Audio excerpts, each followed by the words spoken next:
hablar de la ventilación, climatización y control de presiones en las UCIs.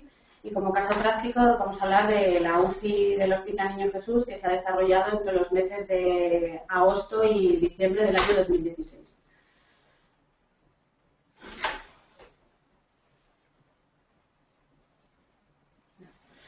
Bueno, dentro de esta presentación vamos a hablar primero de la normativa vigente en España y de los parámetros que tenemos en cuenta para el diseño y, bueno, ya después el caso práctico que les hemos comentado.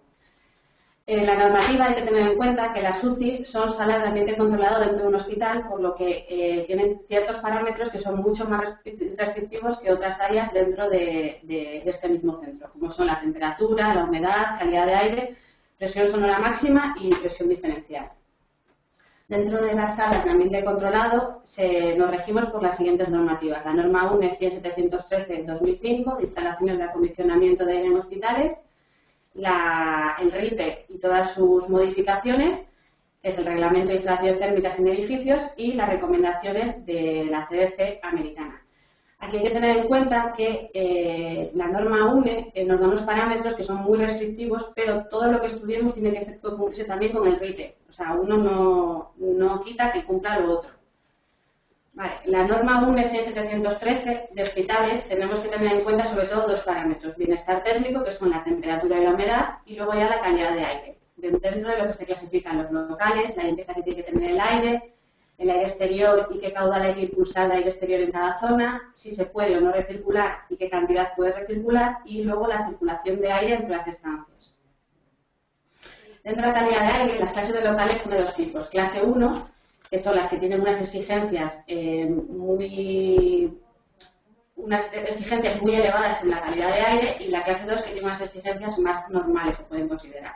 Todo esto viene recogido en la tabla 5 de esta normativa, que es la que nos marca estos parámetros. La limpieza de aire, al igual que pasa con los clases de locales, tenemos clase 1 y clase 2. Esta normativa nos marca tres niveles de filtración, F5, F9 y H13. Esto como mínimo. En clase 1 hay que cumplir las 3 filtraciones y en clase 2 hay que cumplir 2 filtraciones. Puede ser más, pueden ser superiores a estas, pero como mínimo tienen que cumplir estas. Aire exterior también nos lo da esta misma tabla, aire recirculado y luego la circulación entre estancias. Dentro de una UCI se pueden diferenciar distintas zonas, que son, por un lado, los pacientes que tienen riesgo de contraer infecciones, los que son pacientes infecciosos, luego el resto de pacientes que no son tan críticos como estos, pero sí necesitan un control más minucioso que un paciente que está en una habitación normal, y luego la zona de médicos, que está dentro realmente de donde está ingresado el resto de pacientes. Vale. Pacientes con riesgo de contraer infecciones son los que comúnmente se llaman como pacientes inmunodeprimidos, que son los que se considera que tienen o una disminución o una ausencia de la respuesta inmunitaria en el cuerpo, por lo que tienen un elevado riesgo de presentar infecciones. Por otro lado, los pacientes infecciosos son los que presentan un elevado riesgo de contagio tanto para el resto de pacientes como para el personal del hospital. Dentro de la normativa, la UNE 100.713/2005, en la tabla 5 que os comentaba aparecen los siguientes parámetros, como la denominación de la habitación, que en este caso son habitaciones para pacientes con riesgo de contraer infecciones, se considera clase 1, tiene que tener unas elevadas exigencias de calidad de aire, el caudal mínimo de aire exterior que hay que meter es 30 metros cúbicos hora por metro cuadrado de superficie, las temperaturas, la mínima tiene que ser de 24 y la máxima de 26, humedad entre 45 y 55 y presión sonora máxima 35.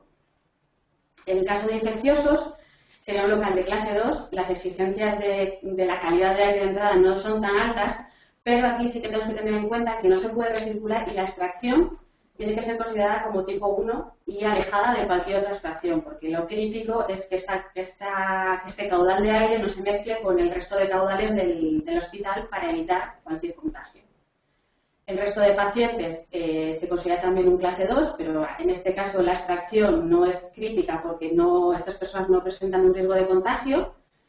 Y luego la zona de médicos, que se considera también clase 2 y con los parámetros que marca esta tabla. Los pacientes inmunodeprimidos, la zona de pacientes normales dentro de la UCI y la zona de médicos se consideran entornos de presión controlada positiva. Y la de pacientes infecciosos se consideran entornos de presión controlada negativa. ¿Qué son estos entornos? Los entornos de presión controlada positiva son en ese entorno hay que generar una sobrepresión respecto al resto de estancias que lo rodean. El flujo de aire siempre tiene que ser desde dentro de la estancia hacia afuera y hay que asegurarse que la estancia tenga una estanqueidad de tal manera que todo el aire que entre sea a través del equipo debidamente filtrado.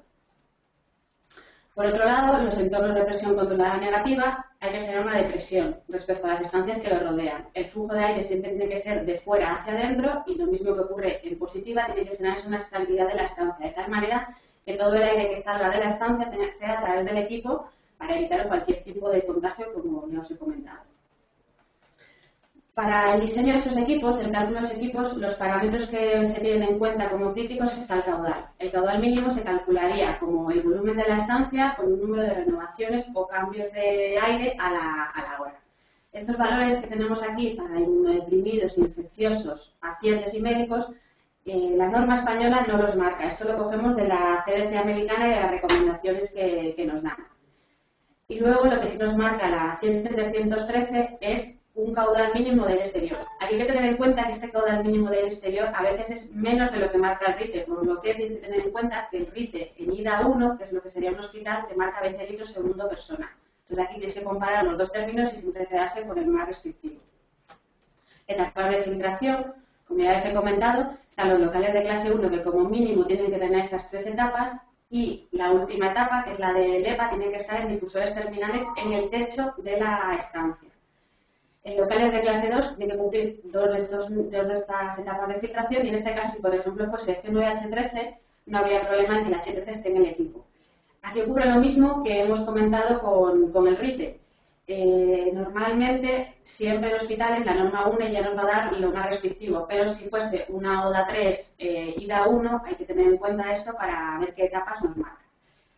En el cálculo de los equipos, las cargas térmicas y las pérdidas de carga se calcularían igual que en cualquier otra estancia del hospital, oficinas, colegios. Eso no conlleva simplemente con cumplir las temperaturas que tenemos que cumplir y la pérdida de carga que necesitamos para la instalación, no marcaría ninguna diferencia respecto a otras estancias.